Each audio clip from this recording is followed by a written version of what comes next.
Corey Haim was once one of the brightest stars of the 1980s, known for his iconic roles in The Lost Boys and License to Drive. But behind the scenes, his life was marred by darker, far more sinister experiences. His tragic fall from grace is often viewed as a cautionary tale of the perils that await child stars in Hollywood. But as more details of his life and death emerged, it became clear that his struggles were deeper and more painful than anyone had realized. Corey Haim's story began like many others in Hollywood. His mother, Judy, hoped to push him into the entertainment industry to cure his shyness. Corey, a painfully introverted teenager, was not interested in being in the public eye, but his mother, believing that acting might help him overcome his social anxiety, signed him up for acting lessons, improv, and even mime. Ironically, it was his older sister, Carrie, who had the real passion for acting. Corey simply accompanied her to auditions. While Carrie faced rejection after rejection, Corey's fortune turned out differently. Producers were drawn to him, and soon he was appearing in commercials. He landed his first major role in the Canadian educational TV show The Edison Twins, which was the beginning of his rise to stardom. At the age of 13, Corey made the leap to Hollywood, landing his first significant film role in the 1984 thriller Firstborn. What should have been a major milestone in his career quickly turned into a traumatic experience.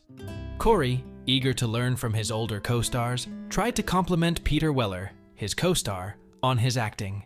Instead of encouragement, Weller responded violently, grabbing Corey, throwing him against a wall, and warning him never to speak to him again.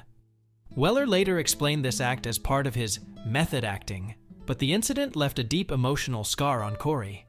The trauma was compounded by Corey's own personal struggles.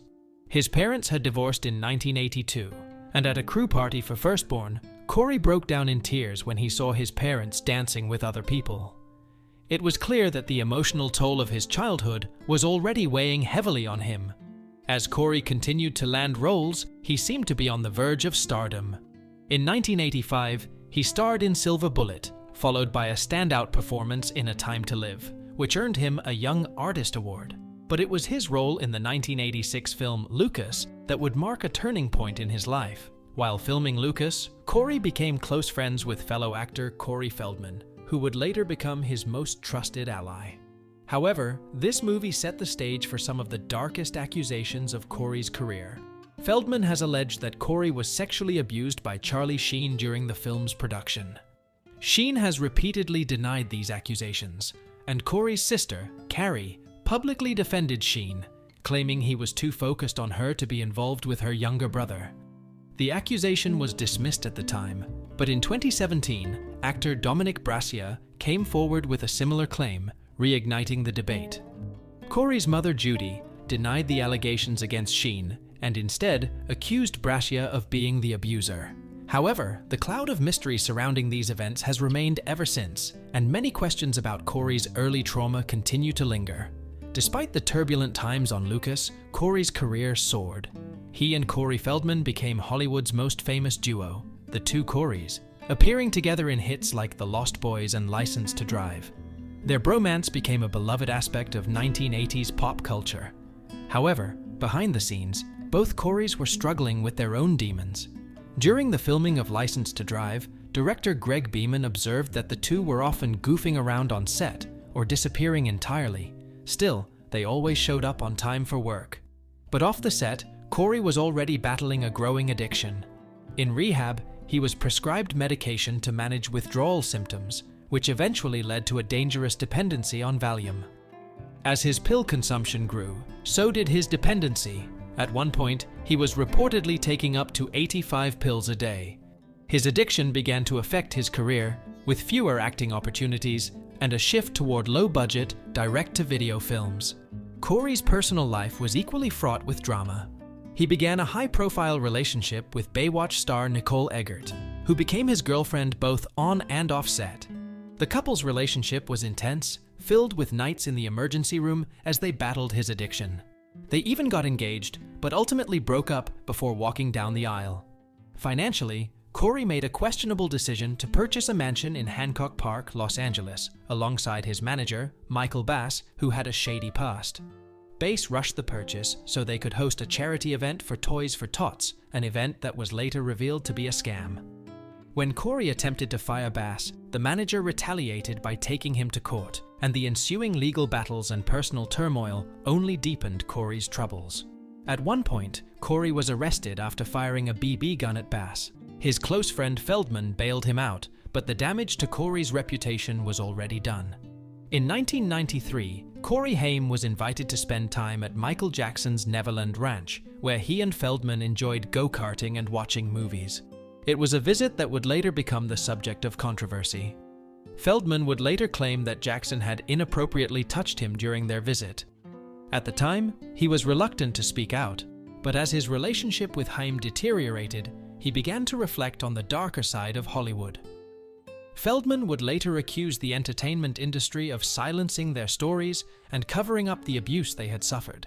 As Corey's addiction worsened, his financial situation grew increasingly dire. He owed hundreds of thousands of dollars in back taxes and insurance fees, leading him to file for bankruptcy in 1997.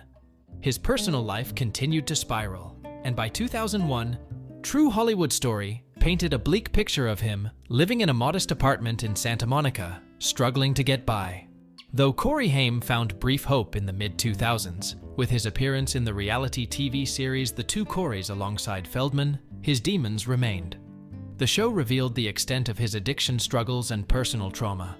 At one point, Corey disclosed that a man had molested him when he was 14. This revelation caused a rift between the two Coreys, and their friendship, which had once been a source of strength for both of them, fell apart.